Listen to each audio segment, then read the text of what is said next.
Wala raw bigat ang bidyong nilabas ni dating Congressman Zaldico kung hindi naman siya nakapanumpa sa kanya mga isiniwalat. Git ni House Speaker Bogie D, para mapatibay ang mga akusasyon, dapat daw umuwi ng bansa si Zaldico. Nasa frontline na balitang yan si Marian Enriquez. Umabot sa Pilipinas ang mga pasabog na revelasyon pero ayaw namang umuwi ni dating Congressman Zaldico. Idinadahilan niya ang aniyay banta sa kanyang buhay. Lalo't inilaglag niya sina dating House Speaker Martin Romualdez at Pangulong Bongbong Marcos. Sabi naman ng kasalukuyang House Speaker na si Bogie D, umuwi na muna dito sa Pilipinas si Ko at humarap sa taong bayan. Nakadagdag lang daw sa pagkalito ang mga naging pahayag ni Ko. Ayon pa kay Speaker D, hindi sapat ang video na kinunan sa ibang bansa.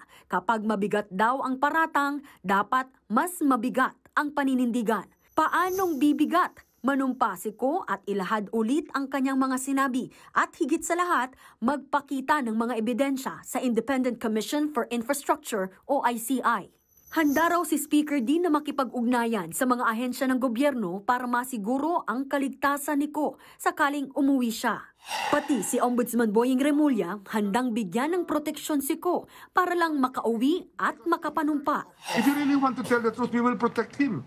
If that's the only case that he's afraid of, we will protect him. We will do everything to protect him. But he has to come home. Sa ngayon, naghain na sa korte ang ombudsman para sa mosyon na magkakansela sa passport ni Zaldico. He will be raffled off tomorrow.